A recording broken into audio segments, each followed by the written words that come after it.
সবাই বলেছি উন্নত ধর্মনগরে রূপান্তরিত করতে চাই।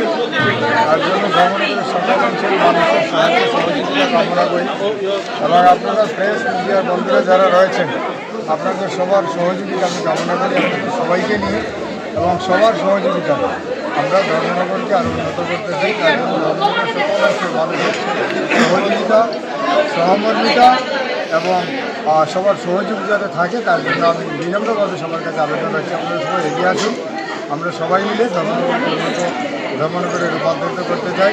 এইবারের যে বিশাল জয় তা ধর্মনগরবাসীর জয়, তা ভারতীয় জনতা পার্টির জয়। এই জয়ে যেভাবে সামিল হয়েছে, যেভাবে গণদেবতারা উজাড় করে ভারতীয় জনতা পার্টির পদ্ধতিতে ভোট প্রদান করেছেন, সেই বিশাল ভোট প্রদানের মাধ্যমে আমাদের দায়িত্ব অনেকখানি বেড়ে গেছে। আমরা সবাইকে নিয়ে ধর্মনগরকে উন্নত ধর্মনগরে রূপান্তরিত করবো, এটাই আমাদের মূল।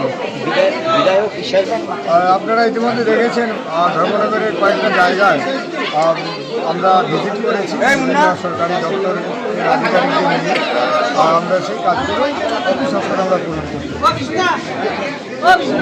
প্রথম কাজ যেটা শুরু হয়েছে, আমরা পুর পরিষদের বিভিন্ন ওয়ার্ডে আপনারা দেখেছেন সাফাই কাজ শুরু হয়েছে, ড্রেন পরিষ্কার কাজ শুরু হয়েছে। বিভিন্ন জায়গায় যেসব জায়গায় জল জমেছিল সেখানে জল কীভাবে তাড়াতাড়ি নিষ্কাশন করা যায় তার জন্য কাজ করা হয়েছে।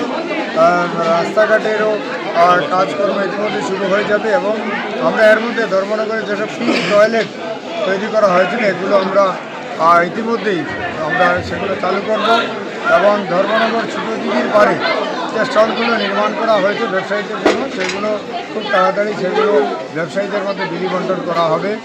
আমরা চন্দ্রপুরে একটা উন্নত মানের পার্ক তৈরি করতে যাচ্ছি, যেটা ফিশারি ইলেকট্রিক অফিসের সামনে যে বড় ফিশারি রয়েছে, জলাশয় রয়েছে, সেখানে আমরা একটা উন্নত মানের পার্ক তৈরি করব। এবং আপনারা জেনে খুশি হবেন যে আমরা রাজবাড়ি এলাকায় দ্বিতীয় পাশে আমাদের পুর পরিষদের একটা জায়গা রয়েছে, সেখানে উন্নত মানের কিছু স্টল তৈরি করা হচ্ছে। সেখানে কমিউনিটি হল থাকবে, সেখানে যাত্রীরা বসবাস করার ব্যবস্থা থাকবে। এর মধ্যেই কাজগুলো শুরু হচ্ছে এবং ধর্মনগরে বিভিন্ন জায়গায় জল জমে যায়, সেই জল নিষ্কাশনের জন্য পাম্পের ব্যবস্থা করা হচ্ছে। ইতিমধ্যে আপনারা দেখতে পাবেন জেল রোড এলাকায় জল সবচেয়ে অল্প বৃষ্টিতে জল জমে যায়, সেখানে পাম্পের মাধ্যমে জল টেনে নদীতে সেটা পৌঁছে দেওয়া হবে। তার কাজ ইতিমধ্যে শুরু হতে যাচ্ছে। এভাবে আরও অনেক কাজ রয়েছে, আপনারা দেখবেন সময় সময় ধর্মনগরকে উন্নত করার জন্য আমাদের রাজ্যের মাননীয় মুখ্যমন্ত্রী প্রফেসর ডক্টর মানিক সাহা মহোদয়ের ঐকান্তিক প্রয়াস রয়েছে।